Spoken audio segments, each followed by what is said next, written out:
अस्सलाम वालेकुम, good morning, welcome to सुनो पाकिस्तान। एक नए हफ्ते, एक नए दिन और नए जोश और बलबले के साथ मैं हूं आपका होस्ट अजीम राना।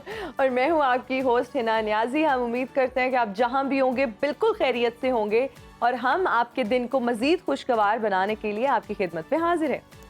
और हिना, आज तो पहले मैं आपकी ड्रेस की तारीफ करना चाहता हूँ। Thank you मुझे ऐसा so लगता है कि much. रोजाना की बुनियाद पर ना हमें कॉम्प्लीमेंट देना चाहिए एक दूसरे को। है ना, इट हाँ। मेक्स बिल्कुल। और आपकी भी टाई बहुत अच्छी लग रही है, बड़ी वाइब्रेंट एंड बड़ा ये ना पूरे उसमें सूट में स्टैंड आउट कर रही है। और मुझे लगता है अजीम, जब हम एक दूसरे को कॉम्प्लीमेंट देते हैं ना, उनका दिन अच्छा गुजरता है, खुशगवार गुजरता है, पॉजिटिव वाइब्स जब आप जनरेट करते हैं। और वैसे भी इर्द गिर्द लोगों को कॉम्प्लीमेंट देते रहना चाहिए। मेरी वैसे ये बहुत आदत है। हाँ। मैं आते जाते लोगों के परफ्यूम अगर मुझे अच्छा लगे, because I am a sucker for good perfume, तो मुझे अच्छा लगे तो मैं कॉम्प्लीमेंट दे देती हूँ। कभी कभी नाम भी पूछ लेती हूँ।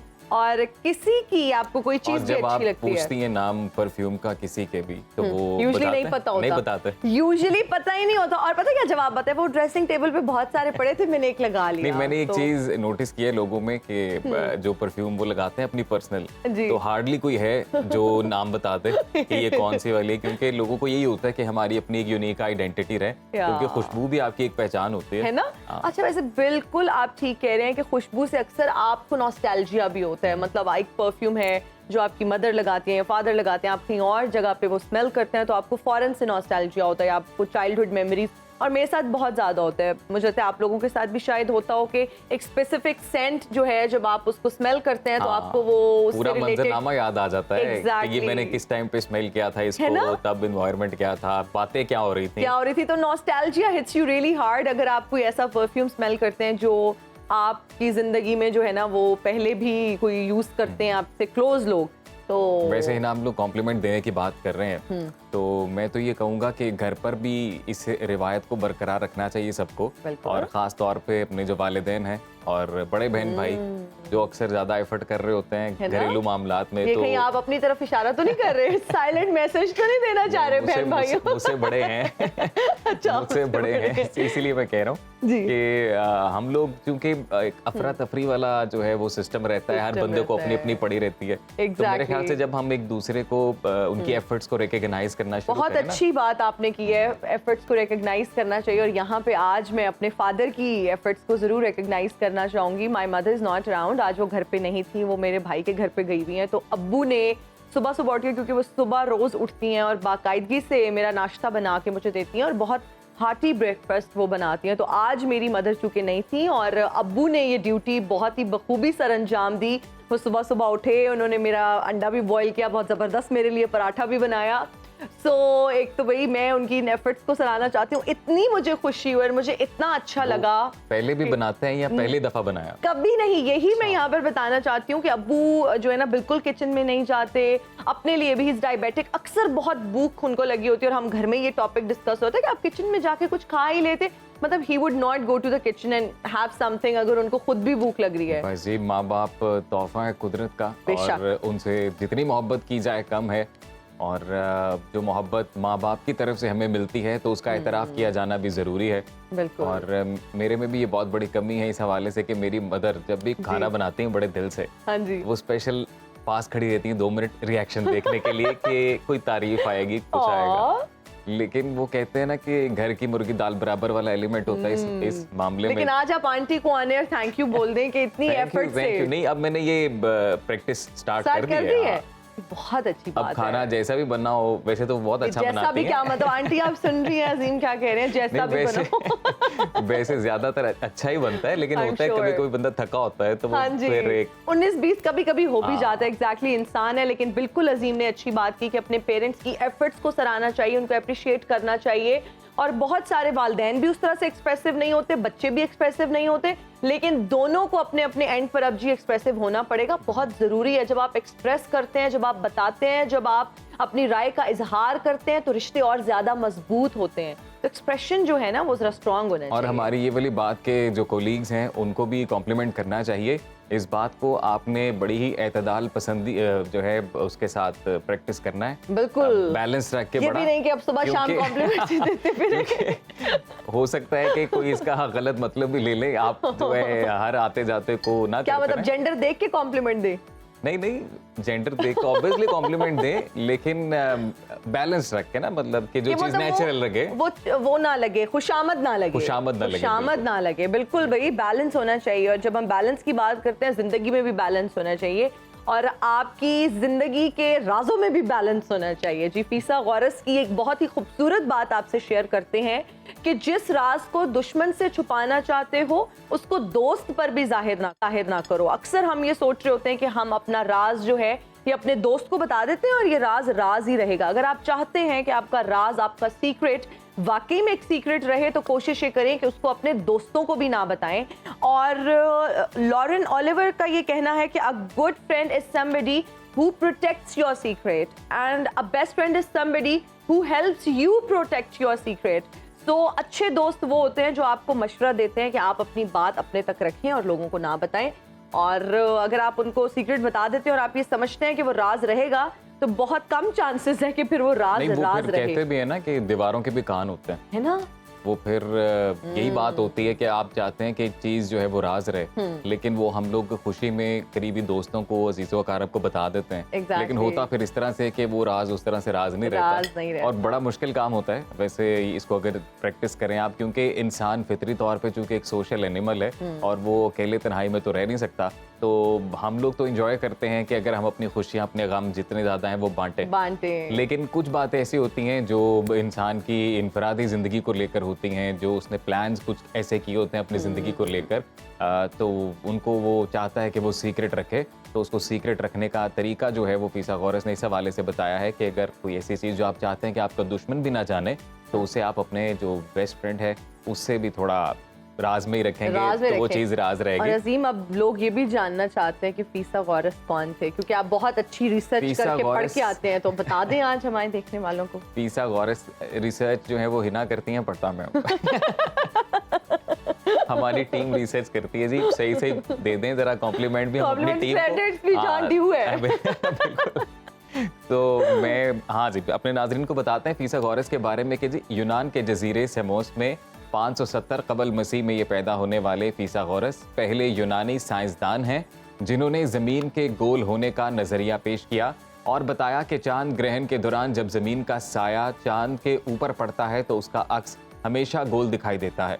उन्होंने बताया कि चांद खुद रोशन नहीं होता, बल्कि चांद सूरज की रोशनी को मुनक्कस करता है और उसने सूरों के उतार चढ़ाव, हिसाब ताल्लुक और तनासुब को फल्कियात में शामिल किया। फीसा गौरस ने तारीख में पहली दफ़ा अपने लिए फ़िलासफ़र का लफ्ज़ इस्तेमाल किया। उनका ये नज़रिया था कि हर रूह लाफानी होती है और इंसान की मौत के बाद ये किसी और जानदार में चली जाती है और वो उसका अगला जन्म होता है। फीसा गौरस आदात को इस आलम की असास तसव्वुर करते थे, यानी ये सारी दुनिया एक ख़ास तनासुब से बनाई गई है और इसको मुकम्मल आदात की आपस में निस्बत से ज़ाहिर किया जा सकता है। फीसा गौरस के मुताबिक कायनात की हर शय में रियाजी मुज़मर है। मसला फीसा गौरस उनकी शोहरत का बायस है।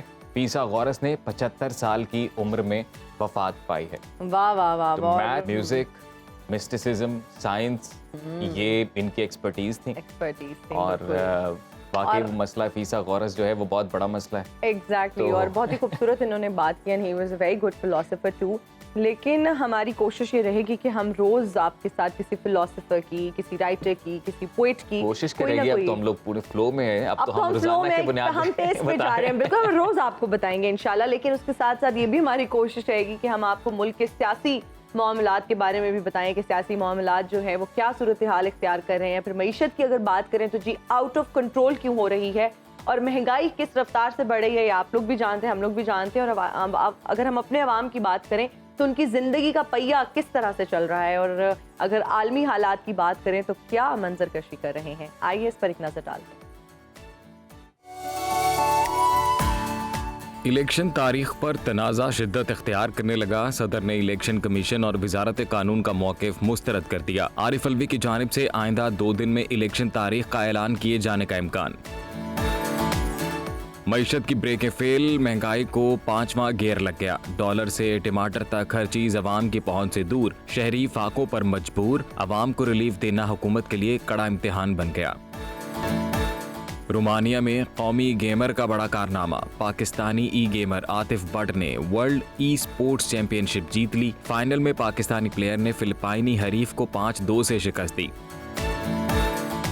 एशिया कप के आसाब शिकन मुकाबले जारी। कौमी टीम अगले मैच के लिए लाहौर पहुंच गई। खराब मौसम के बायस कोलंबो में शेड्यूल मैचेस दीगर वेन्यूज पर मुंतकिल किए जाने पर गौर।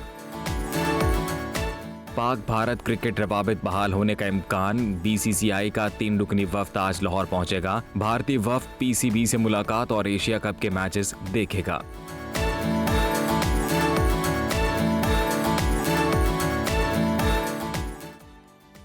ये है जी आज की टॉप स्टोरीज। बड़ी खबर की जानिब बढ़ते हैं तो मुल्क की मुआशी और सियासी सूरत हाल से मुतल्लिक आपको बताते हैं। महंगाई बढ़ती जा रही है, अवाम सड़कों पर है।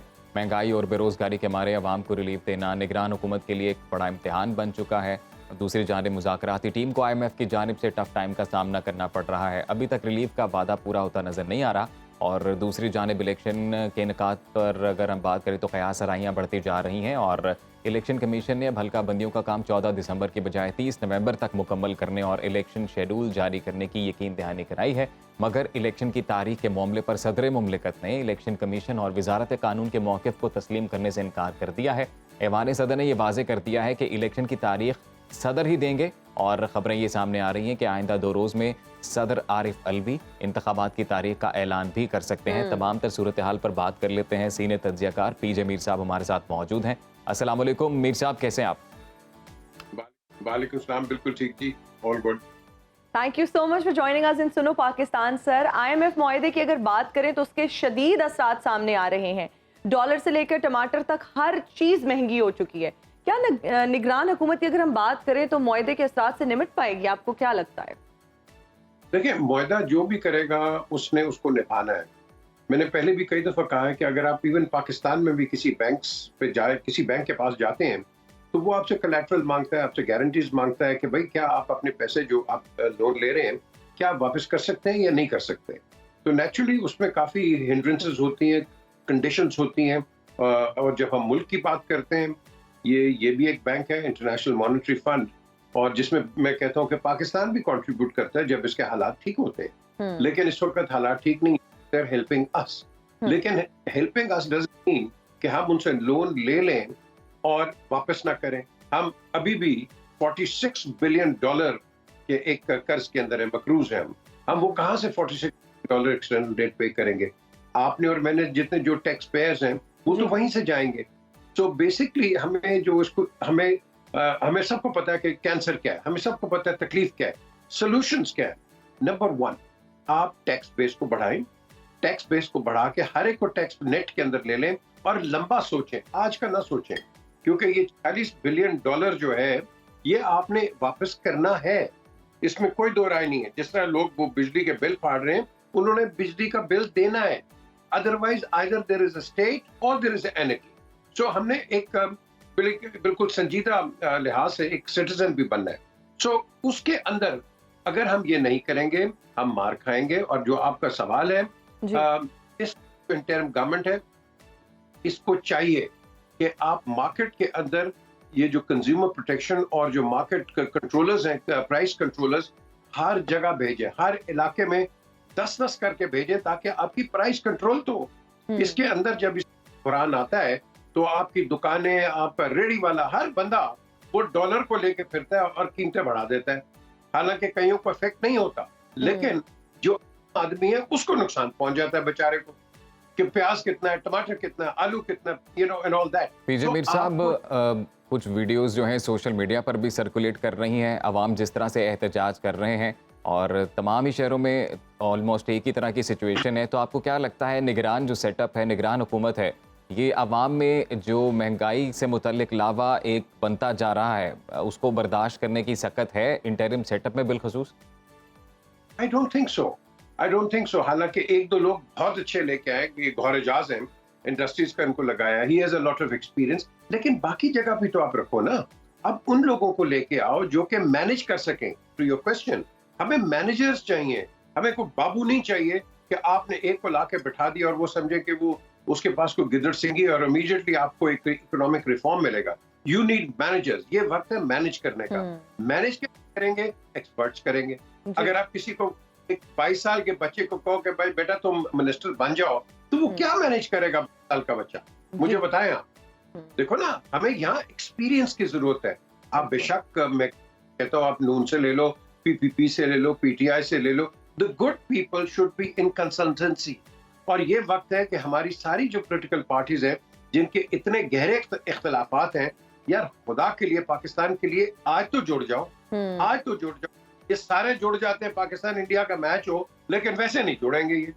भाई क्यों नहीं? नेशनल इंटरेस्ट तो आगे रखो ना कभी।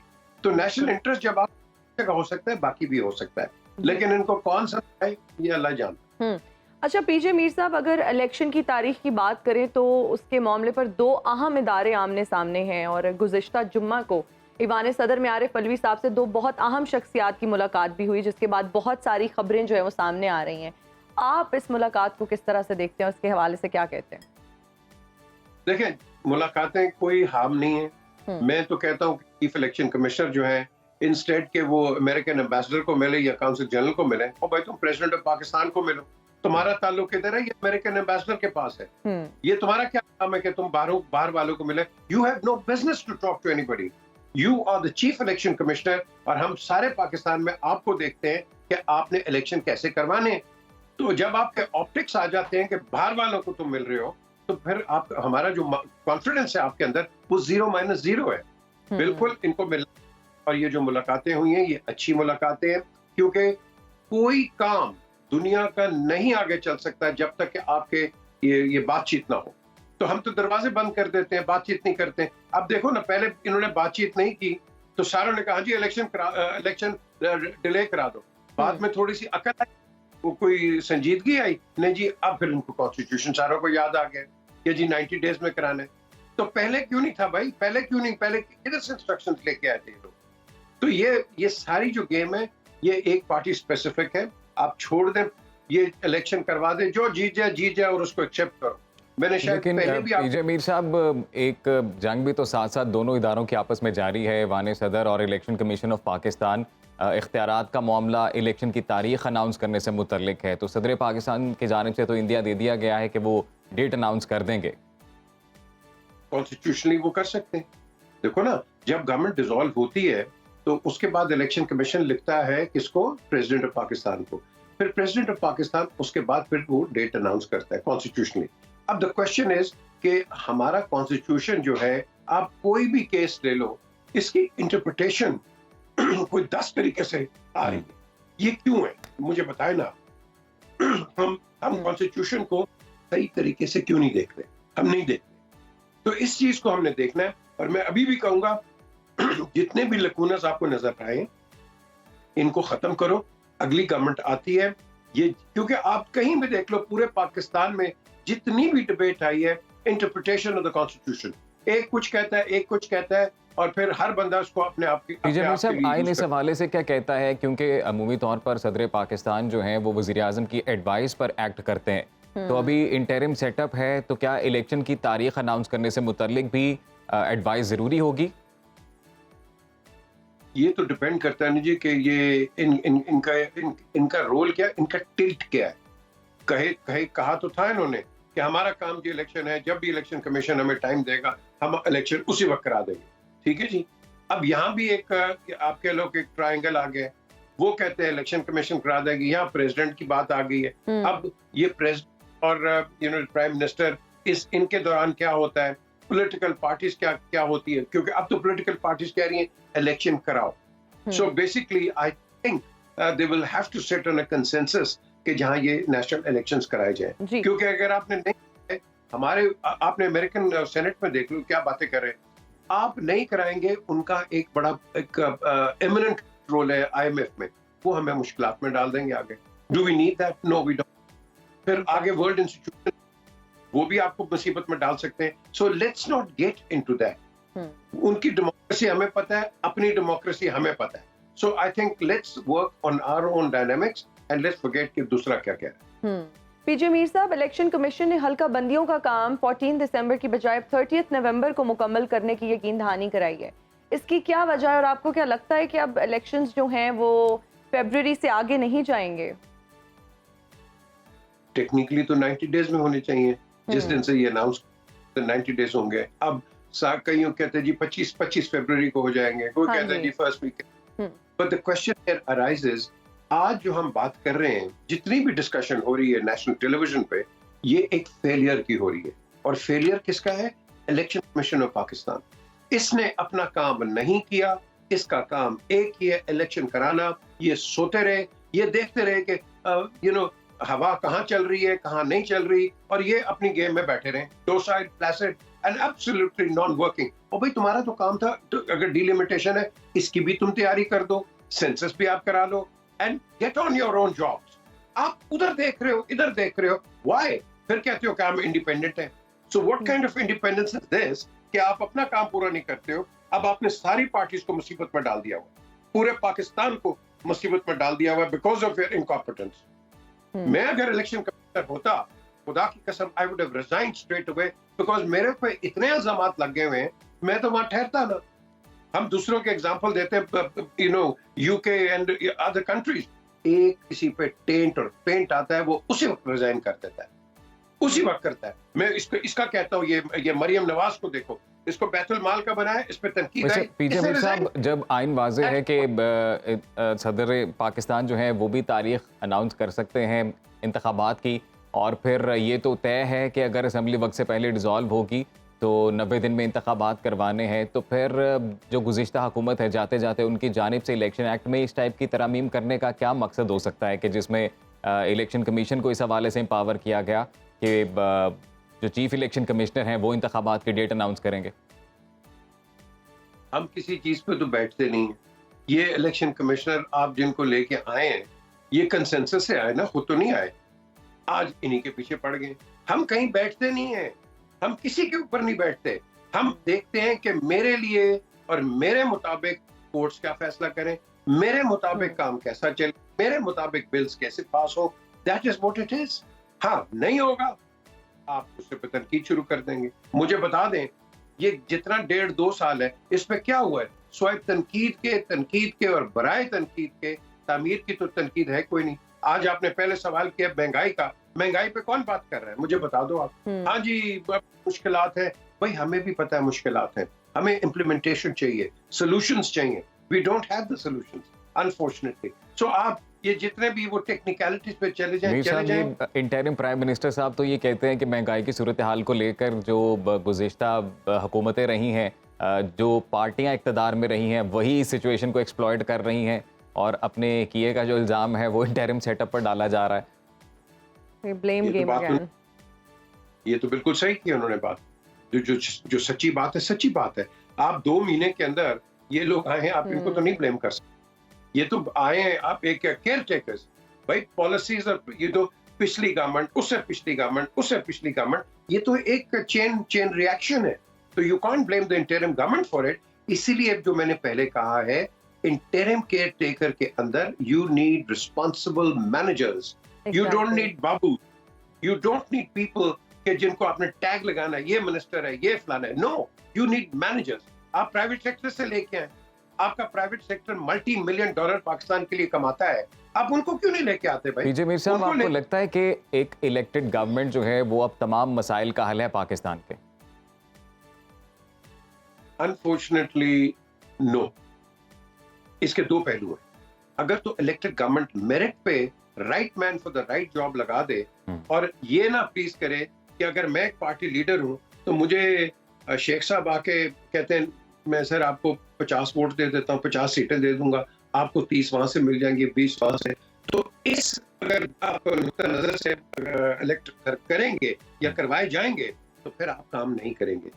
आप कभी अभी अगर आपके पास एक लिटमस टेस्ट है, अगले इलेक्शंस में मैं तमाम पार्टीज को कहूंगा, कोई किसी को पैसा मत दे, कोई किसी को टका मत दे, और ये लोग जो है अवाम को 500 रुपए, 1000 रुपए दे के वोट ना दे। आपको 10 वोट ईमानदारी के मिलेंगे। That is your democracy and that is जी बिल्कुल पीजे मीर साहब, सही आपने दुरुस्त निशानदही की है कि एक तो इंतखाबात वक्त पर होने चाहिए, लेकिन फिर उसके बाद राइट मैन जॉब भी होना चाहिए ताकि जो मसाइल हैं उनसे निकल सकें। बहुत शुक्रिया पीजे मीर साहब, आपने टाइम दिया सुनो पाकिस्तान को। बिल्कुल नाज़रीन, अभी लेंगे एक ब्रेक, हाजिर होंगे ब्रेक के बाद। देखते रहिए सुनो पाकिस्तान।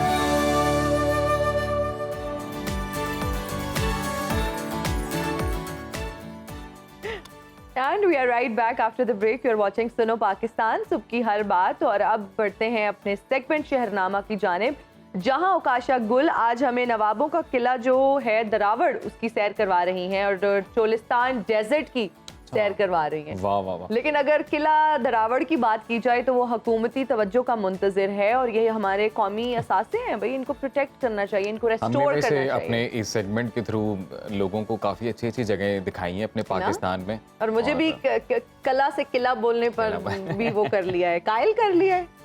मजीद अच्छी जगह भी जो है हम आने वाले एपिसोड्स में दिखाते रहेंगे नाज़रीन को अपने। तो अभी चलते हैं मुकाशा गुल के पास और सैर करते हैं चोलिस्तान डेजर्ट की।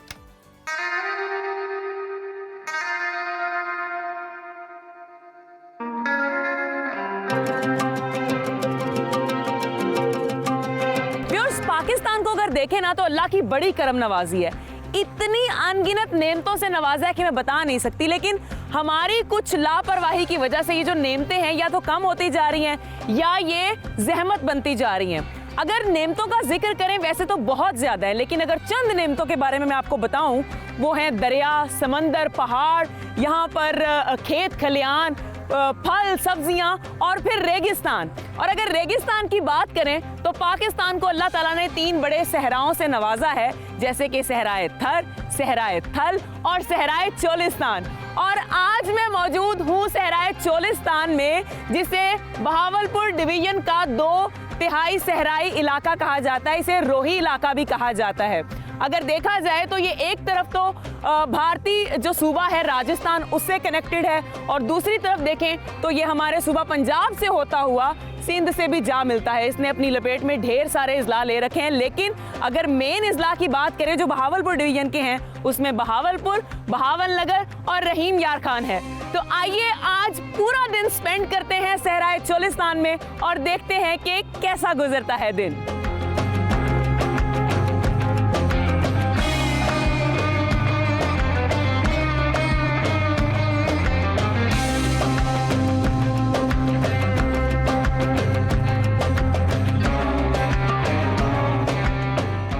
नाज़रीन, अगर चोलिस्तान की वजह तस्मिया के बारे में जाने तो मुर्रखीन की मुख्तलिफ आरा मिलती हैं। एक तो ये कि लफ्ज़ चोलिस्तान तुर्किया के लफ्ज़ चोल से माखूज किया गया है, जिसका मतलब है रेत। मुर्रखीन एक और जगह लिखते हैं कि ये लफ्ज़ चोलिस्तान तुर्किया के लफ्ज़ चिलिस्तान से लिया गया है, जिसका मतलब है बेआबो गया रेगिस्तान। फिर एक और जगह पता चलता है कि लफ्ज़ चोलिस्तान कैसे पड़ा, क्योंकि इसके एक तरफ यानी मगरिब में आपको मिलता है सहराए थर और आपको इसके जुनूब में मिलता है सहराए राजस्थान, जिसकी वजह से ये दरमियान में आता है और दरमियान वाले को हम कहते हैं वचोलू। तो उस बिना पर वचोलू से ये चोलिस्तान हो गया। अब इसको रोही भी कहा जाता है। कहा जाता है कि यहाँ के जो मकामी लोग हैं उनकी ज़ुबान में पहाड़ को रोह कहते हैं। तो चूंकि अगर हम इस पर नज़र दौड़ाएं तो हमें ये जो रेगिस्तान का इलाका है छोटे छोटे पहाड़ नुमा टीलों से नज़र आता है, तो इस वजह से इसको रोही कहा जाने लगा। और ये वही रोही लफ्ज़ है जो हमें ख्वाजा गुलाम फरीद के कलाम में भी मिलता है। तो आइए सबसे पहले हम चलते हैं सहराए चोलिस्तान के सबसे मशहूर मकाम यानी कला दरावड़ पर। मैंने उसकी जो शान व शौकत है और उसके रोब दबदबे के बारे में तो बहुत सुन रखा है। आइए देखते हैं कि क्या उसका रोब आज भी कायम है।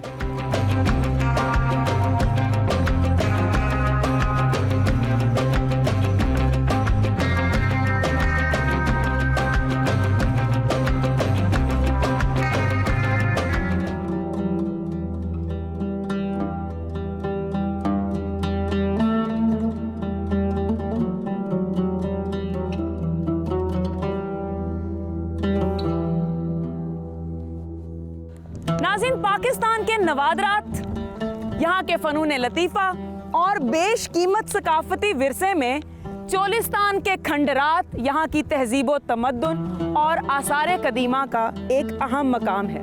और मैं भी बहावलपुर से तकरीबन 80 किलोमीटर दूर सहराए चोलिस्तान के दिल में एक ऐसे ही मकाम पर मौजूद हूँ जिसे कहा जाता है कला दरावड़। और इस कले को अगर 9वीं सदी का इंसानी अजूबा कहा जाए तो कुछ गलत ना होगा।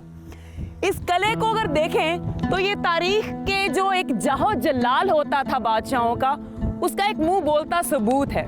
लेकिन एक चीज ये भी आप देख सकते हैं कि कैसे ये कला जो है मुनहदिम हो चुका है। इसके जो दमदमे हैं, इसके बुर्ज हैं, वो गिरते जा रहे हैं, इसकी फसील तबाह होती जा रही है। तो यहाँ से एक ही चीज पता चलती है कि वक्त किसी का सगा नहीं होता, वक्त गुजरता जाता है और चीजें बदलती रहती हैं।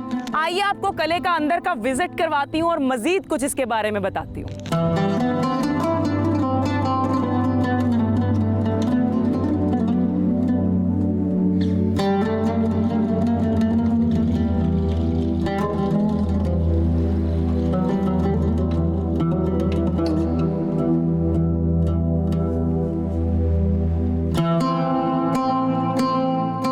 नाज़रीन, इस कले की तारीख को जानने की कोशिश करते हैं तो पता चलता है कि इसका नाम डेरा रावल हुआ करता था। फिर आहिस्ता आहिस्ता ये डेरा रावर बन गया और कसरत इस्तेमाल से इसको डेरावर कहा जाने लगा।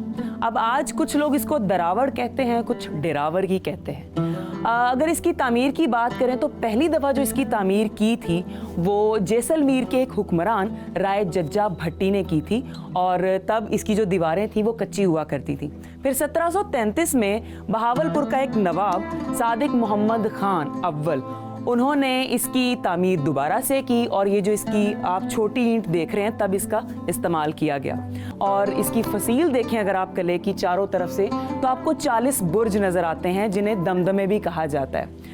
लेकिन बाहर से जब मैं एंटर हुई हूँ तो मुझे ऐसे लगा था कि आज भी इस कले का जो जाहो जलाल है, जो एक वहशत है, वो कायम है। लेकिन इसके अंदर आके मैंने देखा कि यहाँ की जो दीवारें हैं वो बिल्कुल मुनहदिम हो चुकी हैं, यहाँ का जो फर्श है वो उखड़ चुका है और टूटी फूटी आपको मेहराबें नज़र आती हैं। अगर आप ये भी देखें तो ये वही ब्लू जो हमने मुल्तान में, और ये सारी ये रॉयल काशीकारी नकाशी का काम है। इससे पता चलता है कि वाकई यहाँ से कोई रॉयल फैमिली गुजरी है। लेकिन ये भी आप देखें कि बिल्कुल ख़त्म होता नज़र आ रहा है। तो इन सारी चीज़ों को, इन गिरती दीवारों को देख के एक ही अंदाज़ा लगाया जा सकता है कि यहाँ से किसी जालिम का गुज़र हुआ है। और वो जालिम और कोई नहीं, वो वक्त है जो ना तो किसी की सुनता है, ना किसी का इंतज़ार करता है, ना रुकता है और ना झुकता है।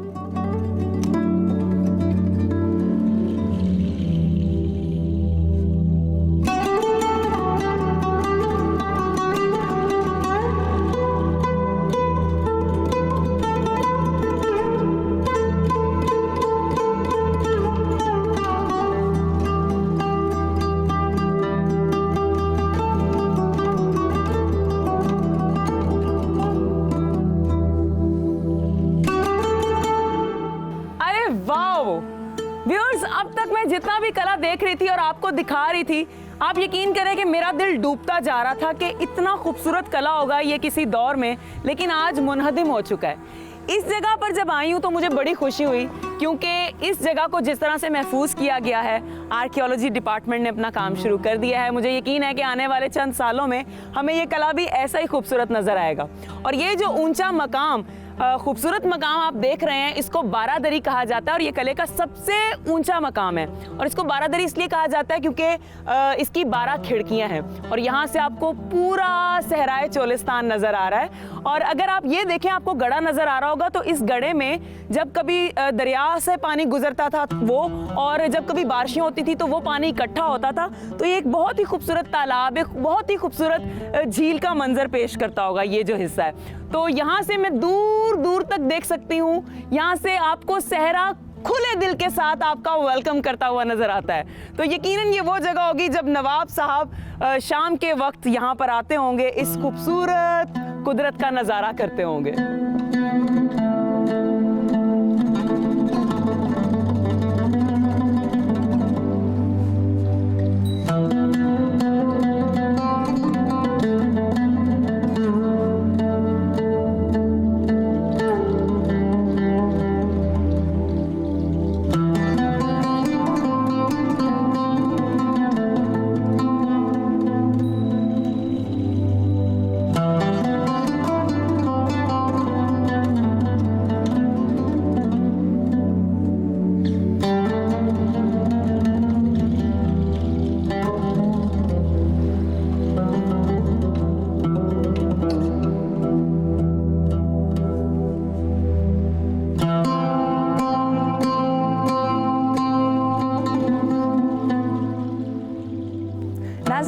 तारीखी मस्जिद आप देख रहे हैं, इसे अब्बासी जामिया मस्जिद कहा जाता है और ये चोलिस्तान में कला दरावर से चंद ही कदम के फासले पर वाक़ है।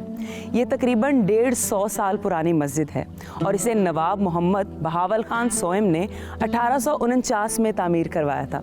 इसकी तामीर में संगे मरमर का बहुत खूबसूरती से इस्तेमाल किया गया है और इसे यहाँ की शाही मस्जिद भी कहा जाता है। और अगर देखा जाए इस मस्जिद को तो इसकी जो रिजेम्बलेंस है वो हमारी लाहौर की बादशाही मस्जिद और दिल्ली का जो लाल किला है उसकी मोती मस्जिद से काफ़ी ज़्यादा है। इस मस्जिद में बहुत ही खूबसूरत ख़त्ताती, नक्काशी और कंधाकारी का जो काम किया गया है वो उन माहिर कारीगरों की कारीगरी का मुंह बोलता सबूत है, क्योंकि ये मस्जिद बने हुए 100 साल से भी ज़ायद का अरसा गुजर चुका है।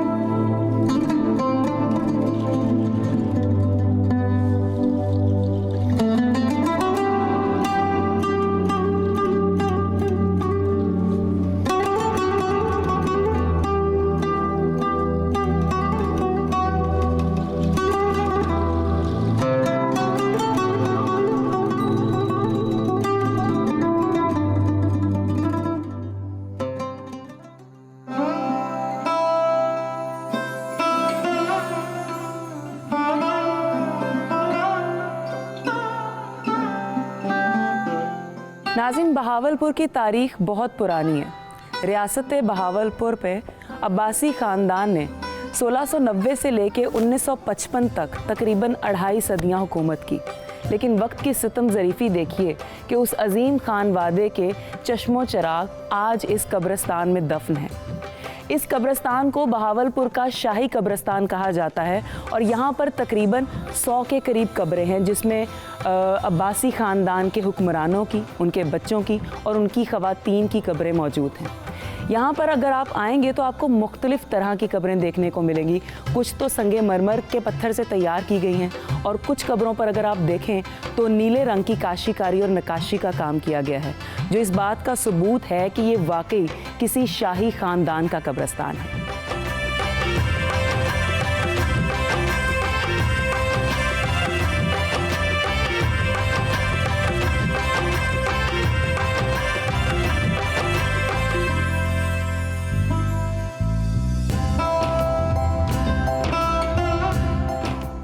नाज़रीन, अगर आप सहरा चोलिस्तान आएँ तो कला दरावर के पास आपको एक नहायत मुक़द्दस मकाम देखने को मिलेगा और इस मकाम के बारे में कहा जाता है कि यहाँ पर सहाबा कराम रज़ी अल्लाह ताला अन्हा के मज़ारात मौजूद हैं।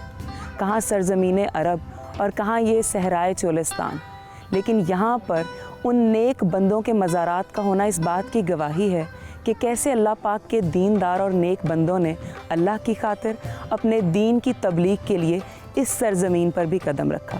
यहाँ पर जो मज़ारात हैं उनमें हज़रत ताहिर रज़ी अल्लाह ताला अन्हा, हज़रत तैयब रज़ी अल्लाह ताला अन्हा, हज़रत जवार रज़ी अल्लाह ताला अन्हा और हज़रत जवाद रज़ी अल्लाह ताला अन्हा मौजूद हैं।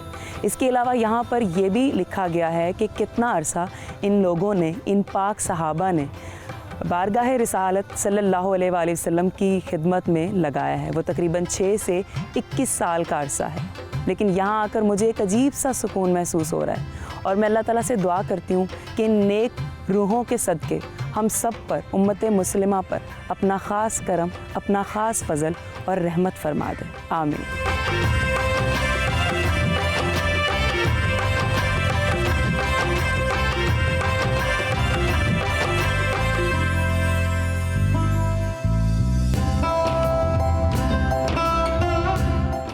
सो मच उकाशा गुल, आपने हमें सैर करवाई और हम बेहद महजूज हो रहे थे और बहुत सारी इन्फॉर्मेशन भी हमें मिलती है जब भी कोई ऐसा सेगमेंट आप हमारे लिए लेकर आती हैं। So thank you so much. और उकाशा गुल जो है वो जितने भी तारीखी विरसा है पाकिस्तान का, वो हमारे देखने वाले जो नाजरीन हैं, जो इस शो की ऑडियंस है, उन तक सही मानों में हक अदा कर रही हैं, पहुंचा रही हैं।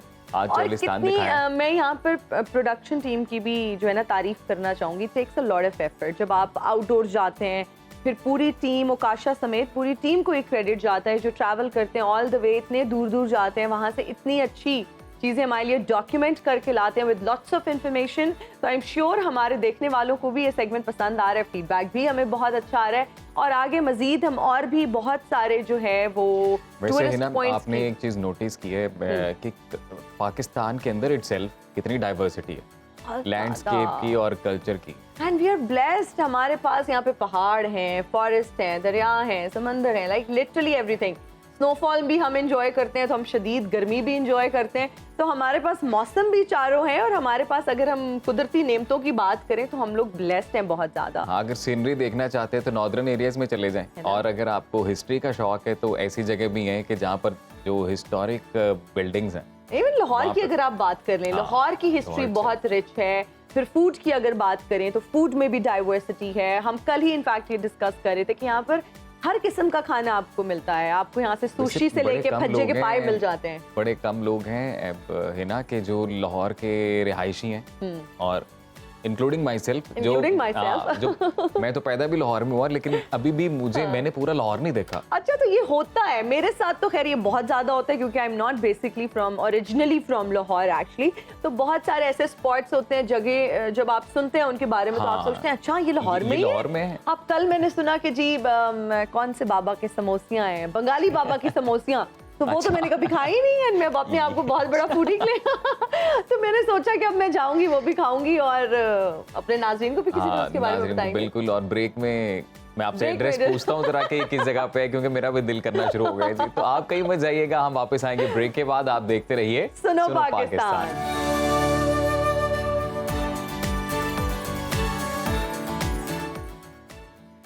Welcome back after the break. और अब अपने नाजरीन को बताते हैं कि असर हाजिर के अजीम तरीन अहले कलम और मज़ाह निगार मुश्ताक अहमद यूसुफ़ी की आज 100वीं सालगिरह मनाई जा रही है। मुश्ताक अहमद यूसुफ़ी बर सग़ीर का वो नाम है जिसने उर्दू अदब में अपने नपे-तुले अल्फाज से भरपूर तंज़ो मज़ाह लिख कर ना सिर्फ उर्दू अदब को आला मकाम बख्शा, बल्कि आम कारी के ज़ौक़ मुताले और हंसे मज़ाह में भी बेपनाह इजाफ़ा किया। किसी ने क्या खूब कहा है कि 2 और 2 4 करने वाला एक बैंकर अगर लफ्ज़गिरी पर आए और 8-8 आंसू रोने वालों के गमों को 9-2-11 कर दे, तो अल्फाज के इस जादूगर का नाम सिर्फ और सिर्फ मुश्ताक अहमद यूसुफ़ी ही हो सकता है।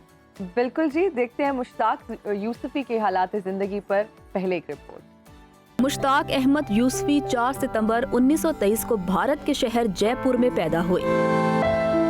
क़याम पाकिस्तान के बाद 1950 में हिजरत करके कराची में सुकूनत इख्तियार की और बैंकिंग के शोबे से वाबस्ता हुए। बैंकर होने के बावजूद उन्होंने उर्दू अदब में मिज़ाह निगारी का आला मयार कायम किया। मुश्ताक अहमद यूसुफ़ी की मिज़ाह निगारी में फ़िरक़ाबाज़ी, फुक्कड़पन और बाजारी लतीफ़े नहीं बल्कि शाइस्ता मज़ाक, शोखी और शगुफ्तगी पाई जाती है। वो अपनी तहरीरों में ऐसे आम फहम अल्फाज इस्तेमाल करते हैं जो वाक़यात, माहौल और सूरत हाल को वाज़ेह करने की सलाहियत रखते हैं। उन्हें उर्दू ज़बान का सबसे बड़ा और निहायत मकबूल अदीब और अहद साज मिज़ाह निगार तस्लीम किया गया। उनकी पहली किताब चिराग तले 1941, जबकि आखिरी किताब शाम शेरे यारा 2014 में शाया हुई। उनकी दीगर किताबों में खाकम बदआहन, जरगश्त और आबे गम शामिल है। उनकी अदबी खिदमात पर उन्हें Adamjee award, Pakistan academy of letters award, हिलाले इम्तियाज और सितारे इम्तियाज से नवाजा गया। वो 20 जून 2018 को कराची में इंतकाल कर गए। जी, मुश्ताक अहमद यूसुफ़ी साहब को ट्रिब्यूट आज हम पेश कर रहे हैं, और उनकी ज़िंदगी से मुतल्लिक़ गुफ्तगू करने के लिए जो शख्सियत आज सुनो पाकिस्तान का हिस्सा है, जो मेहमान है, और उनसे हम बात भी करेंगे। वैसे तो अदब की दुनिया में किसी तारुफ के मोहताज नहीं है। वो ना सिर्फ पाकिस्तान में एक जानी पहचानी शख्सियत हैं, बल्कि पाकिस्तान से बाहर भी लोग इनके मद्दाह हैं, और वो अपने फ़न में पुख्तगी रखने वाले मुनफरिद अदीब हैं। पाकिस्तान में अदब की तरवीज में नुमाया खिदमात सर अंजाम दे रहे हैं, और आप कई आला अवार्ड भी अपने नाम कर चुके हैं। तो इस वक्त इफ्तिखार हुसैन आरिफ साहब हमारे साथ मौजूद हैं। अस्सलाम वालेकुम इफ्तिखार साहब, कैसे हैं सर? बहुत शुक्रिया आपके वक्त का। बहुत मेहरबानी, आपने याद फरमाया, और thank you for joining in Suno Pakistan. Sir, Yusufi साहब से आपकी कई मुलाकातें रही हैं और आपका उनसे करीबी ताल्लुक था। बताइएगा कि मुश्ताक अहमद यूसुफ़ी साहब बतौर शख्सियत कैसे थे? मेरी उनसे नियाज़मंदी का आगाज़ 70 की दहाई में हुआ था, और जिस ज़माने में वो कराची में एक बैंक से वाबस्ता थे और चिराग तले अभी नहीं छपी थी। बाद में जब चिराग तले शाया हुई तो मुझे इसका एजाज़ हासिल है कि चंद लोग जो कराची में उस वक्त लिखने पढ़ने से वाबस्ता थे मुझे भी किताब फराहम की गई थी। मगर वक्तन फ़वक्तन कराची में मेरी उनसे मुलाकातें रहीं, मगर फिर एक वक्त आया कि मैं BCCI बैंक में चला गया बरतानिया, और वहीं मुश्ताक अहमद यूसी साहब भी एक आला ओहदे पे फायज थे जी। और मेरे यानी बहुत देर तक, 10 वर्षों के करीब ऐसा हुआ कि जो मैं सवेरे शाम हमारी गुफ्तगू भी रहती थी और दोपहर भी उनसे मुलाकातें रहती थी। मैंने अपनी ज़िंदगी में बहुत से अदीबों और शायरों से मेरी मुलाकातें रहीं, मगर मुश्ताक अहमद यूसी जैसी शख्सियत मेरी ज़िंदगी पर कोई दूसरी असरअंदाज नहीं हुई। मैंने उनसे बहुत सीखा। वो बहुत ही साहिब मुताला आदमी थे जी। वो फ़लसफ़े में उन्होंने डिग्री ली हुई थी, लॉ किया हुआ था, बैंकों के तमाम ओहदों में फायज रह चुके थे, मुख्तलिफ बैंकों के सदर रह चुके थे, बैंकिंग काउंसिल ऑफ पाकिस्तान के चेयरमैन रह चुके थे, मगर तमाम वक्त उनका लिखने पढ़ने में सर्फ होता था। और मैं समझता हूँ कि बहुत कम पाकिस्तानी हिंदुस्तानी अदीब अंग्रेज़ी अदब से और दुनिया भर में छपने वाले अदब से उस तरीक़े की वाबस्तगी असरी अदब से रखते थे जैसे यूसी साहब। उनका एक पसंदीदा जैसे मशागिल थे, मसलन महीने में 2-1 दफ़ा थिएटर ज़रूर जाते थे बरतानिया के क़याम के ज़माने में, और गालिबन कोई बुक शॉप, हैचर्स, डिलन्स, इकोनॉमिस्ट, फॉयज़, कोई बुक शॉप ऐसा नहीं था जहां हफ्ते में 1-2 दफ़ा उनका जाना ना होता हो और किताबें उन्होंने ख़रीदी होती हों। मुझे ये एज़ाज़ और हासिल रहा कि जब कोई किताब ऐसी जिससे मेरी तरबियत का कोई रास्ता निकलता होता, या कोई थिएटर ऐसा जिससे मेरी तरबियत का कोई रास्ता निकलता होता, तो बहुत ही ख़ूबसूरती से जैसे अपने शागिर्दों को बताते हैं कि भाई वो मैंने ब्रेस्ट का ये प्ले देखा, ये उस गैलरी में मैं गया था आजकल, वहाँ रूबन्स की फर्ज कीजिए सोलो नुमाइश हो रही है, डिलन्स पे मैंने ये किताब देखी वगैरह। तो जितनी तरबियत तहजीबी सतह पे उन्होंने मैंने उनसे मेरी हुई शायद ही कोई। और मुश्ताक अहमद यूसी ज़िंदगी में बहुत ही एक वक्त तो बहुत ही लिए दिए रहते थे। आम आदमी उनके दायरे अहबाब में बमुश्किल, ये नहीं मुतकब्बिर आदमी नहीं थे, मगर वो हर आदमी से मिलना शायद जी बिल्कुल इफ्तिखार साहब, जैसा आपने बोला कि यूसुफी साहब मुतकब्बिर आदमी नहीं थे, उनका अंदाज़े बयां बड़ा मुनफरिद था। तो ये कहिएगा कि उनकी शायरी में ऐसी क्या चीज़ है, ऐसी कौन सी मुनफरिद बात लगी कि जो सामीन को शहर में जकड़ लेती थी अपने? जी, मैं एक और बात आप की खिदमत में पेश करना चाहता हूँ कि वो ऐसे अदीब थे कि जो बहुत एहतियात से अपना काम लाते थे सामने।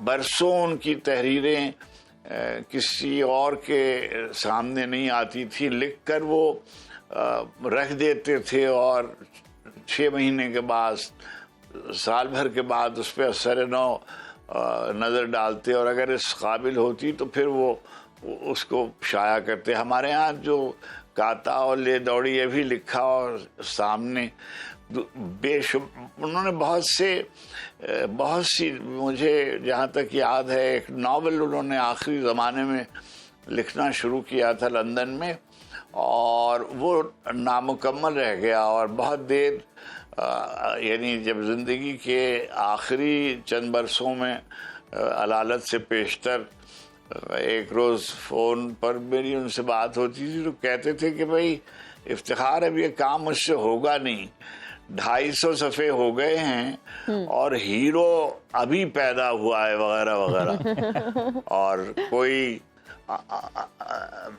यानी उनकी ज़िंदगी में बहुत कम दोस्त थे। ज़रा निगाह साहबा और उनके शौहर हमारे माजिद भाई, उन अल्ताफ़ गौहर साहब, इब्ने हसन बरनी साहब, एक साहब थे मिर्ज़ा आलिम हुसैन साहब, बहुत कम ऐसे लोग थे। मेरी बरनी साहब उंगलियों पर गिने जा सकते हैं जो उनके हल्क़े अहबाब में जिन्हें कहा जा सकता है। मिलने में सबसे मिल लेते थे और गुफ्तगू हर एक से शाइस्तगी के साथ, मगर हल्क़े अहबाब उनका बहुत महदूद था जी। बहुत जितना लिखा अच्छा लिखा और सही कहा गया कि जो मौजूदा हमारा मिजाह का नहीं नस्र का अदब भी अहद यूसुफी है। बिल्कुल। अच्छा सर, यूसुफी साहब ने नस्र और तंज़ो मिजाज से भरपूर बहुत सारी किताबें लिखी, उनकी किताबों में से आपकी कौन सी किताब फेवरेट है? देखिए, मुझे तो उनका कमोबेश तमाम काम, आखिरी किताब जो है शाम शहरियारा, जो उनके मज़ामीन का मजमुआ है, वो तो एक अलहदा से चीज़ है, लेकिन जो उनकी 4 बड़ी किताबें हैं, कोई किताब ऐसी नहीं है। आमतौर पर ये होता है कि आदमी थिन आउट करता जाता है कि पहली किताब अच्छी, दूसरी किताब उससे अच्छी वगैरह वगैरह, फिर वो कमज़ोर पड़ने लगता है। मगर 2 आदमी, शायरी में नून राशिद और नस्र में मुश्ताक अहमद यूसुफी, ऐसे लोग हैं कि जिनका ग्राफ जो था वो ऊपर ही गया।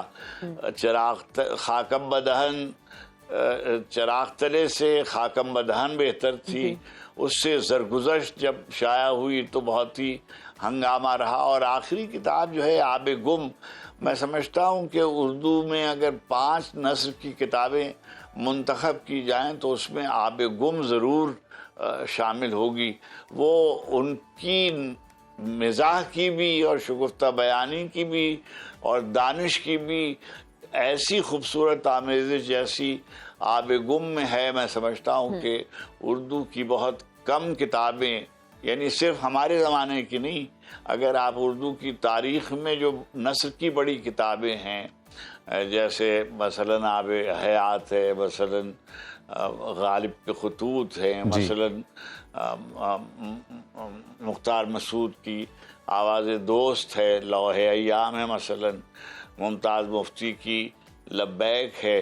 साहिब उसलूब कहना किसी को नस्र निगार के तौर पर उन्हीं को ज़ेबा था हमारे ज़माने में। मुश्ताक अहमद यूसुफी ही वो ऐसी शख्सियत थे।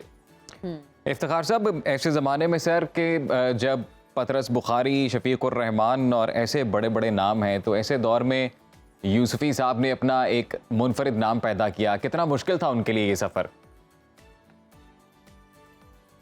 देखिए, ये जो हमारा ज़माना है, यानी पिछले ये जो 70 बरस आप समझ लीजिए जो हमारे पाकिस्तान ही के हैं, तो मैं ये कहता रहता हूँ कि उर्दू अदब की तारीख़ में कभी ऐसा नहीं हुआ कि बैक वक्त इतने बड़े मिजाज निगार हमारे सामने हों। उधर हिंदुस्तान में रशीद अहमद सिद्दीकी को आप शगुफ्ता निगारों में शामिल कर सकते हैं, और शेर में अकबर इलाहाबादी बिलाशुबा अज़मत और फजीलत के लायक और सताइश के लायक।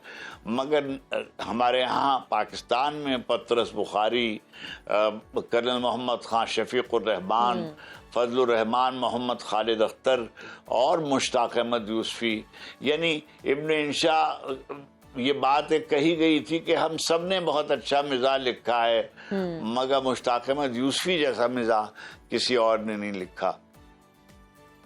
जी बिल्कुल। अच्छा इफ्तिखार साहब, ये भी जानना चाहेंगे सर कि अब आजकल जिस तरह अदब पर काम हो रहा है, आपको लगता है कि आज से 50 साल बाद उर्दू अदब अपनी जो शनाख्त है वो उसे ऐसे ही कायम व दायम रख सकेगा? मैं उर्दू अदब की मौजूदा सूरत हाल के हवाले से कोई बात कोई पेशीन गोई वगैरह करना तो मेरा वो मनसब नहीं है, मैं कोई नक़ाद नहीं हूँ।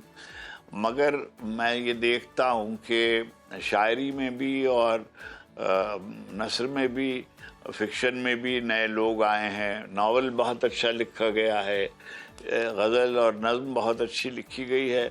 मिज़ाह की जो रवायत है मैं समझता हूँ कि वो कमज़ोर पड़ी है। उनके बाद दो एक लोग सामने आए, मगर मैं बिल्कुल दयानतदाराना मेरी राय ये है कि कोई और शख्स यानी उस सतह का कि कोई पतरस बुखारी हो या मोहम्मद खालिद अख्तर हो या कोई मुश्ताक अहमद यूसुफी हो, इब्न इंशा हो, मोहम्मद खां हो, कोई शगुफ्ता निगारी की हद तक शायद कुछ लोगों ने एक आध किताब आई, मगर बहुत जल्दी जैसे बर्न आउट कर गए जिसे कहते हैं। इफ्तिखार हुसैन साहब, यूसुफी साहब के बारे में तो बात हो रही है, तो आपके बारे में भी हमारे देखने वाले ये ज़रूर जानना चाहेंगे कि आपके उर्दू अदब का जो आपका सफ़र है वो कब शुरू हुआ? जी, मैं जब पाकिस्तान आया था तो मुझे नौकरी और मुलाजमत ढूंढने के सिलसिले में यहाँ वहाँ जाना हुआ। तो मेरे एक अजीज़ जो थे, उनका नाम था अख्तर अब्बास, वो मेरे एक दोस्त के बुज़ुर्ग थे, वो मुझे लेकर गए। वो मुश्ताक अहमद यूसुफी साहब उस ज़माने में एक बैंक में काम करते थे और उन्होंने मुझे कहा कि मैं प्रोबेशन ऑफिसर के तौर पर बैंकर हो जाऊं और वगैरह वगैरह। उसी ज़माने में मैं टेलीविज़न में आना शुरू हो गया था और मैंने कहा कि मुझको तो मैं प्रोबेशन पीरियड और मुझे तो बैंक अच्छा नहीं लगता था। आधा तो शुमार मुझे नहीं आते बिल्कुल, और ये माली उमूर में मेरी कोई दिलचस्पी भी नहीं है जी। और मैंने माजरत की, मगर ताल्लुक निस्बत शुरू हुई उस ज़माने में। अंग्रेज़ी में भी यूसी साहब ने बाद मज़ामीन लिखे थे, बल्कि मैं आपसे अर्ज़ करूँ, जो मेरी पहली मुलाकात में उन्होंने एक मज़मून मुझको दिया था अंग्रेज़ी में, और उसके बाद फिर बाद में जब चिराग तले, जब टीवी में मैं काम करता था तो कई दफ़ा मैंने ये चाहा कि मैं उनकी कोई चीज़ जो है वो ड्रामेटाइज करके अडेप्ट करके टीवी पे, मगर उन्होंने उसकी इजाज़त भी मुझे दी। मगर मैं समझता हूँ कि यूसी साहब को ट्रांसलेट करना मुश्किल था, उसमें यानी ड्रामेटाइज करना मुश्किल था। और जब भी मैंने देखा है कि कोई अच्छा नस्र निगार या कोई अच्छा किसी और मीडियम के लिखी गई चीज़ें कहानी फिक्शन के अलावा, मसलन इब्न सफ़ी साहब मेरे पसंदीदा लिखने वाले थे। मैंने कोशिश की कि उनकी जासूसी दुनिया वगैरह के कैरेक्टर जो हैं वो मुमकिन नहीं हो सका।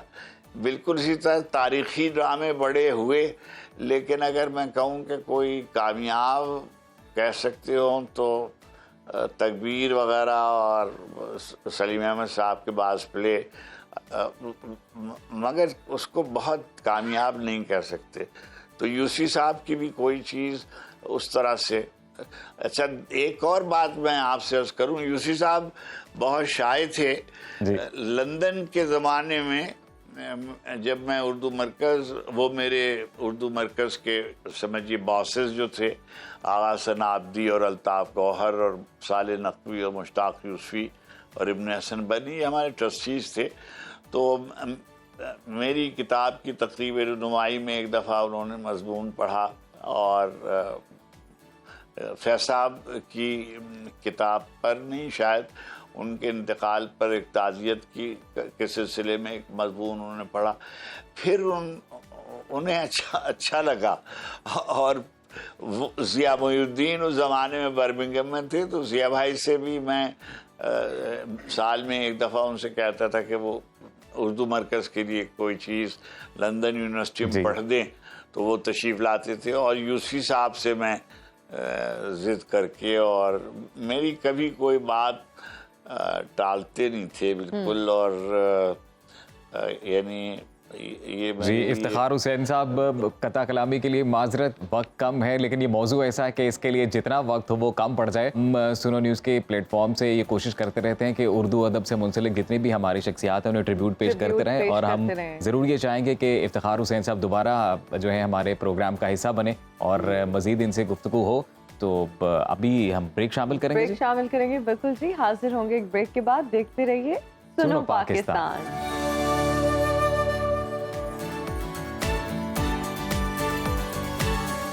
और हम हाजिर हैं ब्रेक के बाद। आप देख रहे हैं सुनो पाकिस्तान। अभी हमें स्टूडियोज में एक और बहुत ही खास मेहमान ने ज्वाइन किया है। आप मज़ाहिया शायरी भी करते हैं, मुख्तलिफ प्रोग्राम्स में मेज़बानी भी करते हैं, और अक्सर हमने इनको टेलीविजन के मज़ाहिया प्रोग्राम्स में भी शिरकत करते हुए देखा है। इस वक्त हमारे साथ मौजूद हैं इम्तियाज़ कौकब साहब। Thank you so much for joining us in Suno Pakistan. कैसे हैं आप?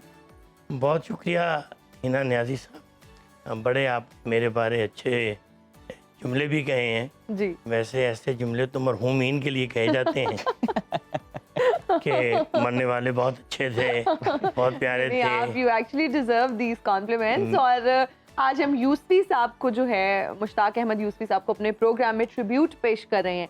तो सबसे पहले तो उनके हवाले से आप क्या कहना चाहेंगे? अच्छी कौमें, अच्छे मुआशरे अपने मशाहिर को हमेशा ही ट्रिब्यूट पेश करते, और अगर ऐसा ना किया जाए तो मैं समझता हूँ कि वो मुआशरा शायद मुर्दा मुआशरा हो। तो मुश्ताक अहमद यूसुफी साहब, अब उनका नाम ही देख लें जी। कि मुश्ताक, हम हैं मुश्ताक हैं, और वो बेजार या इलाही ये माजरा क्या है।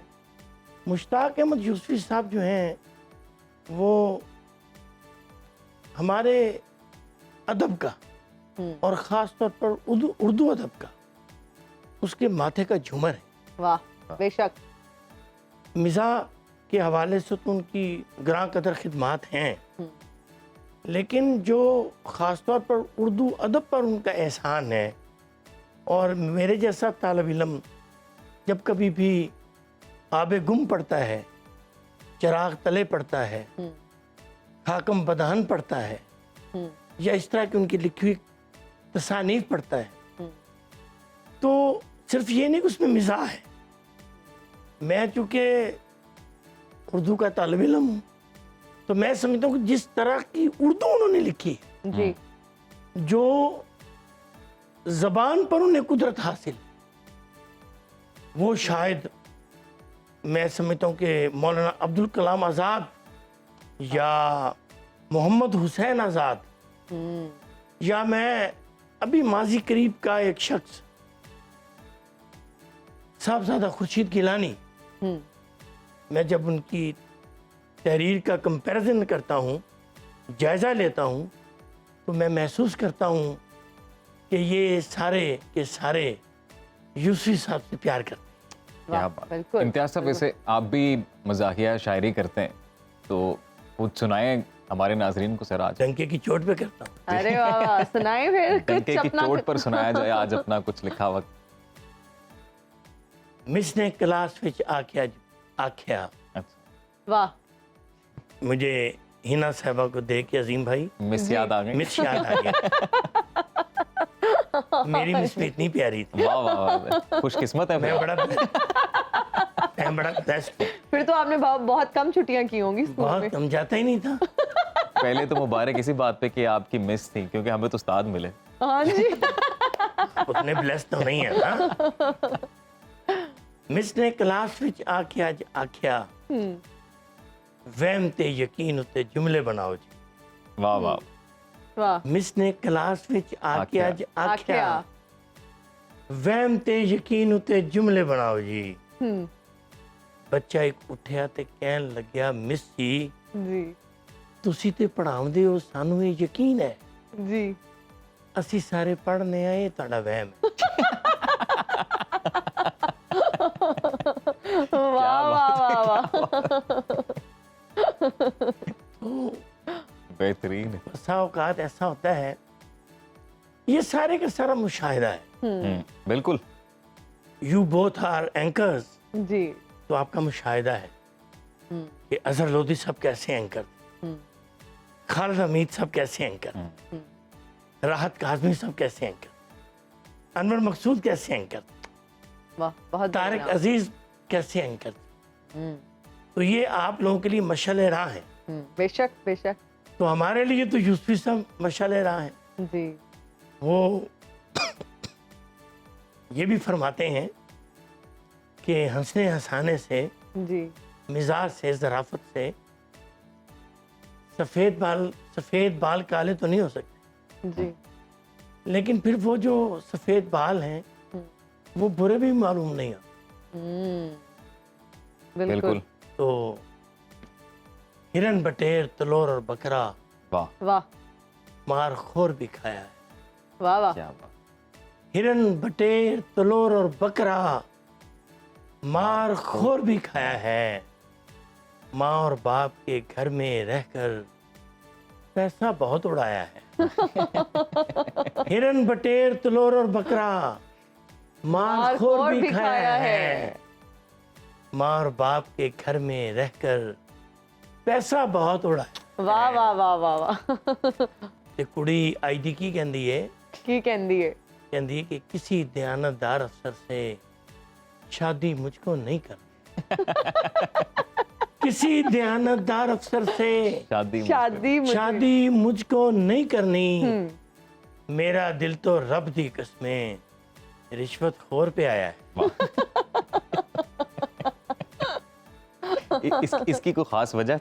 महंगाई इतनी, ओह, बिजली के बिल इतने ज्यादा, पेट्रोल ट्रिपल सेंचुरी मुकम्मल कर चुका है। वैसे इम्तियाज साहब ये डार्क ह्यूमर में चीनी डबल सेंचुरी मुकम्मल करने वाली है। तो कौकब साहब, कुछ महंगाई पे अगर आप अर्ज कर दें, कोई पेट्रोल की कीमतें बढ़ गई हैं, पेट्रोलियम मसनूआत की बात करें। जानबूझ के नहीं लिखता, वो इसलिए कि हुकूमतें नाराज हो जाती हैं और अब टेलीविजन पे बात करना भी बड़ा कुछ आसान नहीं रहा। ऐसे ही है। तो वरना वो जैसे था ना, उसने असेंबली पे बिल पेश हुआ कि उसके खान साहब के रजीम चेंज के लिए वो जो अदम एतमाद की हाँ जी। तहरीक आई और उसको वो जो थे सूरी साहब, कासिम सूरी साहब डिप्टी स्पीकर, तो उन्होंने कुछ अपनी कानूनी वो आईनी जी उस पर दफा लगाकर उसको मुस्तरद कर दिया। तो आपने देखा होगा वो मंजर पूरी असेंबली का, हम सब ने देखा। बिल्कुल। तो लेकिन मेरी जो सूरी है वो मेरी बेगम है। अरे वाह। मेरी बेगम से दूरी हो गई है। ओए होए। मेरी बेगम से दूरी हो गई है। ये दूरी अब जरूरी हो गई है। दूरी अब जरूरी हो गई है। मेरी बेगम से दूरी हो गई है, ये दूरी अब जरूरी हो गई है। मेरी हर बात पे देती है रूलिंग, मेरी हर बात पे देती है रूलिंग। स्पीकर यानी सूरी हो गई है। अब आप बताएं कि इतनी महंगाई है। तो जब मैं आ रहा था जी, तो मुझे कह रही थी आंदे कोई 2 किलो छोटा गोश्त लेंदे आना। ओए वो 2 किलो आंदे हो कोई तुसी अपना कोई अगर मछली भी आ गई है तो कोई 2-4 किलो मछली भी लेंदे आना। ते बाकी कोई तुसी देख लेना कोई फ्रूट वगैरह भी, फ्रूट्स चाहिए, ये चाहिए जी। मैं कहा बेगम अपनी आमदन थोड़ी है जी ते ਤੁਹਾਡੇ ਜਿਹੜੇ ਅੰਦਾਜ਼ ਨੇ, ਜਿਹੜੇ ਤੁਹਾਡੇ ਅਹਿਕਾਮਾਤ ਨੇ जी ਇਹ ਕੁਝ ਜ਼ਿਆਦਾ ਨੇ। ਕਹਿਣ ਲੱਗੇ ਫਿਰ ਚਲੋ ਇੰਜ ਕਰੋ ਕੌਲੀ ਲੈ ਲਓ ਤੇ ਮਸਾਇਆ ਕੋਲ ਸਾਲਨ ਲੈ आओ। तो अब ये जाए कि वो, मैं तो ख्वातीन से भी कहूँगा आपके कैमरे की वसात जी कि जो आपके शौहर हैं उन पर जो है वो रहम करें और जो दाल साग लेकर आए खा ले। तो अजीम भाई उसने खा लेना चाहिए। बिल्कुल। अब अजीम ने ये तो नहीं बताया कि इनकी शादी हो गई है कि नहीं हुई। नहीं हुई ना, इसके लिए वो मसले नहीं है। घर में पका पकाया खाना मिल जाता है, ग्रोसरीज अम्मा अब्बा करके ले आते हैं, ये बस बताते हैं कि खाना कैसा बना है। अब आप यकीन कर लें अजीम भाई कि मैं एक दिन मतलब अभी 24 साल हो गए मेरी शादी को, अच्छा माशाल्लाह। और 24 सालों में अभी पिछले हफ्ते उन्होंने चाय का कप मुझे दिया, जैसे देती हैं। तो जब मैंने चाय का घूंट लिया तो मैंने कहा बेगम जी 24 साल हो गए शादी को, जी लेकिन चाय आज ही आपने पिलाई। कहने लगी ओए अपने वाला कप मैं तो दे गई हूँ। और अजीम भाई आपने तैयार रहना है। जी बीवियां इतनी शक्की मिजाज होती हैं। वैसे हिना की भी नहीं हुई शादी? नहीं लेकिन इनका शादीशुदा मर्दों से सफर रहा है। टेलीविजन में हाँ जी बिल्कुल। मुख्तलिफ प्रोग्राम्स की इन्होंने होस्टिंग की है।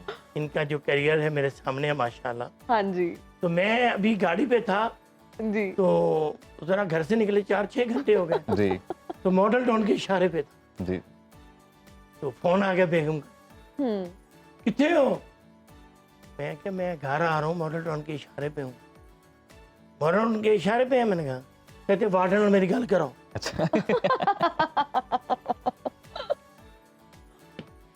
जी कि मेरी वार्डन से बात करो कि बाप ये मुझे वाकई यकीन हो जाए कि आप कहाँ पर हैं। तो ये जो चीजें हैं ना जी, तो इसमें थोड़ा सा ऐड करूं आपकी इजाजत से।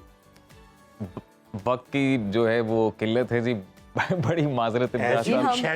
हम लोग यकीनन इस पे एक और सेगमेंट करेंगे और आपकी जो फनी एक और शायरी है नशिस्त होगी आपके एक और साथ और नशिस्त। हम इस पर मजीद बात करेंगे, आपसे आपकी शायरी भी सुनेंगे। अभी जो आप लाए हैं वो हम ब्रेक में सुन लेते हैं। आपकी तशरीफ आवरी का बहुत शुक्रिया। जी। Thank you so much for being part of Suno Pakistan. नाजरीन अभी लेंगे एक ब्रेक। जब हम ब्रेक के बाद आएंगे तो हम बात करेंगे कीटो डाइट पे, फैट डाइट पे, बिल्कुल। जो आजकल बहुत ज्यादा इन है और यंगस्टर्स में बहुत ज्यादा मकबूल हो रही है। इसके क्या फवायद हैं या सिर्फ नुकसानात ही हैं? तो देखते रहिए सुनो पाकिस्तान।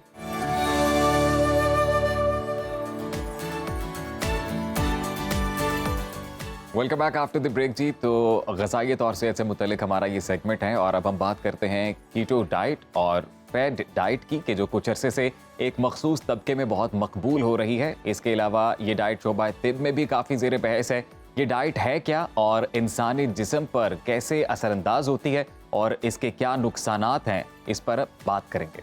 बिल्कुल, इस पर बात करने के लिए आज हमारे साथ मौजूद है nutritionist Warda Sikandar. Thank you so much for joining us in Suno Pakistan. वर्दा, सबसे पहले तो आप बताएं कीटो डाइट है क्या, क्योंकि हम अपनी सोसाइटी की अगर बात करें और कुछ अरसे से हम ये देख रहे हैं कि इसका ट्रेंड बहुत ज़्यादा बढ़ गया है। फिर कोई आपका स्पेशल इवेंट है, किसी की शादी है, वेट लूज करना है, तो बहुत ही क्विक एंड ईजी मेथड समझा जाता है टू रिड्यूस वेट। आप एक तो ये बताइए कि is it healthy way to reduce weight and what is exactly keto diet? अस्सलाम वालेकुम। First of all thank you so much for having me. Actually keto diet एक डाइट से ज़्यादा एक ट्रेंड जो है वो सेट कर दिया गया है। क्या होता है कि हम लोग कीटो डाइट में स्पेसिफिक एक फूड ग्रुप पे जो है वो रिलाई कर रहे होते हैं। जैसे फैट्स है उनका इनटेक आपने बहुत ज़्यादा करना है और कार्ब्स और प्रोटीन को मिनिमल अमाउंट में जो है वो लेना है। It is a quick fat burning process जिसमें क्या होता है कि बॉडी के अंदर कीटोसिस जो है वो होने शुरू हो जाती है, जिससे वेट तो रिड्यूस हो जाता है लेकिन अल्टीमेटली बहुत सारे साइड इफ़ेक्ट्स जो हैं वो देखे जाते हैं। अब क्या होता है कि सबसे जब आप क्विक कोई भी आप फैट डाइट फॉलो करते हैं, क्विक वेट लॉस करते हो, तो उसमें क्या होता है कि वो वेट रीबाउंड हो जाता है, क्योंकि आप एक शॉर्टकट बॉडी पे आप एक ग्लास है उसको फौरन पानी वो फौरन निकल तो जाएगा लेकिन फुली एम्प्टी हो जाएगा। इसी तरह हमारी बॉडी के अंदर एक तो वो सारे जो माइक्रो न्यूट्रिएंट्स है उनकी डेफिशिएंसीज किडनी पे बहुत ज़्यादा अफेक्ट डाल देता है। उसके अलावा जो लोग कहते हैं कि डाइटिंग ने जो है वो स्किन खराब कर दी, डाइटिंग ने है बॉडी को सैगी लाइक कर दिया, वो एक्चुअली क्या होता है कि हम लोग diet is not about to eliminate any food group. Dieting is about to regular your dietary habits. आप अपने अंदर जो डेफिशिएंसीज हैं उन्हें फुलफिल, तो कीटो में ऑब्वियसली हम खुद से डेफिशिएंसीज जो हैं वो कर रहे होते हैं और स्पेसिफिक एक फूड ग्रुप पे रिलाई करते हुए अपनी बॉडी को जो है वो वेट रिड्यूस की तरफ ले जाते हैं। ठीक है डॉक्टर वर्दा, फैट डाइट क्या है जिसकी हम बात कर रहे थे? फैट डाइट्स जो हैं हमारे पास आजकल जितनी भी शॉर्टकट डाइट्स, कोई भी ऐसी डाइट जिस पे आप किसी एक फूड ग्रुप पे रिलाई करते हो, जैसे हमारे पास प्रोटीन डाइट आ जाती है, एटकिन डाइट आ जाती है, कीटो डाइट आ जाती है, बनाना डाइट आ जाती है, कि क्या होता है इनमें से कई लोग समझते हैं कि सिर्फ प्रोटीन्स लेंगे तो हमारा वेट रिड्यूस हो जाएगा, सिर्फ हम फ्रूट्स लेंगे बाकी सब कुछ खाना छोड़ देंगे तो हमारा वेट रिड्यूस हो जाएगा। तो स्पेसिफिक किसी एक फूड ग्रुप पे रिलाय करना, बाकी फूड ग्रुप्स कुछ अरसे के लिए अपनी डाइट से एलिमिनेट कर देना, these are known as fat. ठीक है। अच्छा डॉक्टर साहिबा, हम अक्सर ये देखते हैं, लोगों को ये सुनते हैं कि जी कीटो डाइट में आप चीज़ भी खा रहे हैं, आप देसी घी का भी इस्तेमाल करें, कोकोनट ऑयल भी कहा जाता है आप इस्तेमाल करते हैं, तो ऑयल्स वगैरह सारी चीज़ें। तो अगर हम कोलेस्ट्रॉल की बात करें, जो हार्ट पेशेंट्स हैं जो ये डाइट की तरफ आना चाहते हैं, how good this diet is for them and how effective, क्योंकि जिस तरह से आपने बताया इसके नुकसानात तो हैं, लेकिन बहुत सारे लोग जो हैं वो ब्लाइंडली फॉलो करना शुरू कर देते हैं, फिर हार्ट पेशेंट्स भी उसमें होते हैं। और आजकल अगर हम यंगस्टर्स की बात करें तो 27-28 साल में भी लोगों को खुदा ना खास्ता इस तरह की बीमारियां हो रही हैं, हार्ट रिलेटेड इश्यूज होते हैं, तो क्या कहेंगी आप? फर्स्ट ऑफ ऑल आपको ऐसी किसी जो है वो कीटो हो गई या कोई भी और जो फैट डाइट है उसकी तरफ जाना ही नहीं चाहिए बगैर ये जाने कि आपकी बॉडी के अंदर क्या चल रहा है।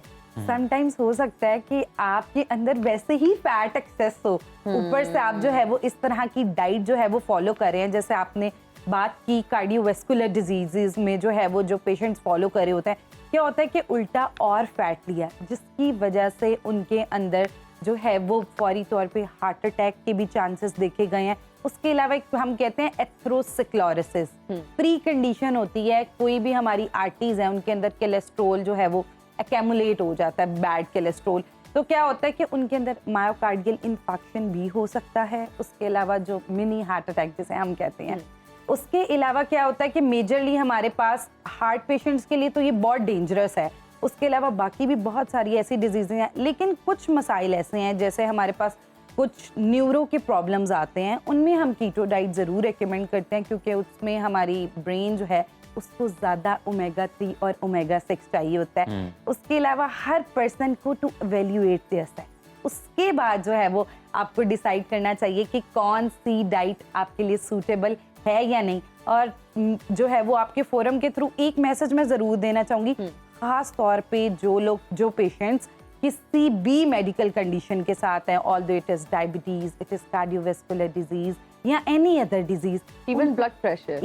यस एग्जैक्टली, आपको इनिशियल फेज पे भी है, हम लोग निगलेक्ट करते हैं, कोई बात नहीं अभी स्टार्ट अभी कर लेंगे तो कुछ भी नहीं होगा, लेकिन स्मॉल स्टेप्स जो हैं यही हमें क्रॉनिक बीमारी की तरफ लेके जाते हैं। डॉक्टर वैदा, अभी जैसा आपने बोला कि एक बैलेंस डाइट ज़रूरी है और फिर अपनी बॉडी टाइप पता होना ज़रूरी है इससे पहले कि आप किसी भी स्पेसिफिक डाइट पर जाएं। Exactly. तो अपनी बॉडी टाइप जांचने के लिए या जानने के लिए जो है वो किसी एक्सपर्ट के पास ही जाना ज़रूरी है, या घर बैठे आपको किसी तरीके से पता चल सकता है कि ये डाइट मेरे लिए जो है वो ठीक है? देखिए, जहाँ सोशल मीडिया के फ़वाइद हैं वहाँ थोड़ा सा हम लोग उसको गलत ले लेते हैं। अब क्या होता है कि हम लोग सुनते हैं जी आजकल एक हॉट ट्रेंड चल रहा है जी कीटो करनी चाहिए, एक ट्रेंड चल रहा है कि सिर्फ वेजीज खानी चाहिए, जितनी वेजीज खाएंगे उतना वेट रिड्यूस होगा। हम लोग वो टारगेट परस्यू कर लेते हैं as a trend and diet is very different, ठीक है। उसके बाद दूसरी चीज़ ये आ जाती है कि इसमें कोई प्रॉब्लम नहीं, अगर तो आप कोई न्यूट्रिशनिस्ट हैं या you have knowledge about all the dietary recommendations और अपनी बॉडी का आपको पता है, तो फिर तो ठीक है, आप जो है वो रिलाई भी कर सकते हैं, खुद से भी परस्यू कर सकते हैं, वरना इसमें कोई हर्ज नहीं कि आप किसी प्रोफेशनल से जान लें। आजकल तो BMI टूल्स आ गए हुए हैं इंटरनेट पे, उससे आपको पता लग जाता है कि आपकी बॉडी टाइप कौन सी है। एंड आई वुड डॉक्टर साहब, आई वुड पर्सनली रेकमेंड कि हम जाके अपना एनुअल एक अगर एग्जीक्यूटिव प्रोफाइल टेस्ट करवा लें, जो कि मुझे लगता है बहुत ज़रूरी हो गया है। जो अब हमारी डाइट्स हैं, जिस तरह से हम चीज़ों का इस्तेमाल करें, तो अगर वो हो जाए तो हमें अपनी बॉडी टाइप के साथ साथ हमारी सारी जो है ना मेडिकल हिस्ट्री, हमें क्या खुदा ना खास्ता हो सकता है और किस तरह से एहतियात करनी चाहिए, तो आप ज़रूर करवाएं। आप तो बहुत रहमी है, बल्कि आप मत करवाइएगा।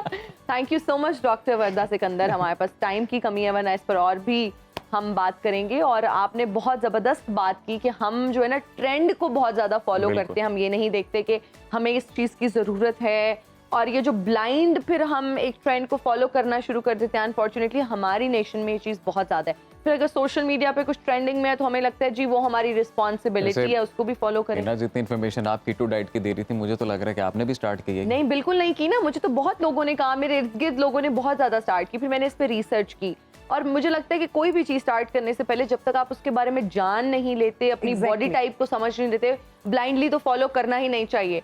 आई थिंक लाइफस्टाइल को हम बेहतर बना सकते हैं, वर्कआउट कर सकते हैं, अच्छा खाना खा सकते हैं। Thank you so much for joining us in Suno Pakistan. और नाजरीन, आज हमारी कोशिश थी कि हम इस मिथ को ब्रेक करें। बहुत सारे लोग कहते हैं कि जी कीटो डाइट कर लें, शादी आ रही है, मैंने इतना वेट रिड्यूस करना है, बहुत जल्दी जल्दी वेट रिड्यूस हो जाएगा। और बहुत सारी एग्जांपल्स हमारे सामने भी होती हैं, इर्द गिर्द फैमिली एंड फ्रेंड्स में हम देखते भी हैं कि कीटो डाइट से बहुत जल्दी वेट रिड्यूस होता है। लेकिन आज डॉक्टर वर्दा ने आपको बताया कि ये कितनी हार्मफुल हो सकती है और अपनी बॉडी टाइप को समझना कितना जरूरी है। बैलेंस डाइट लें, वर्कआउट करें, अपने लाइफस्टाइल को बेहतर बनाएं और हमें इजाजत दें। हमें इजाजत दें। आपसे इंशाल्लाह मुलाकात होगी कल बिल्कुल कल जी। कल अपना बहुत ख्याल रखिएगा। मुझे रजीम राना को दीजिए इजाजत। टेक केयर, बाय बाय, अल्लाह हाफिज। अल्लाह हाफिज, अल्लाह हाफिज।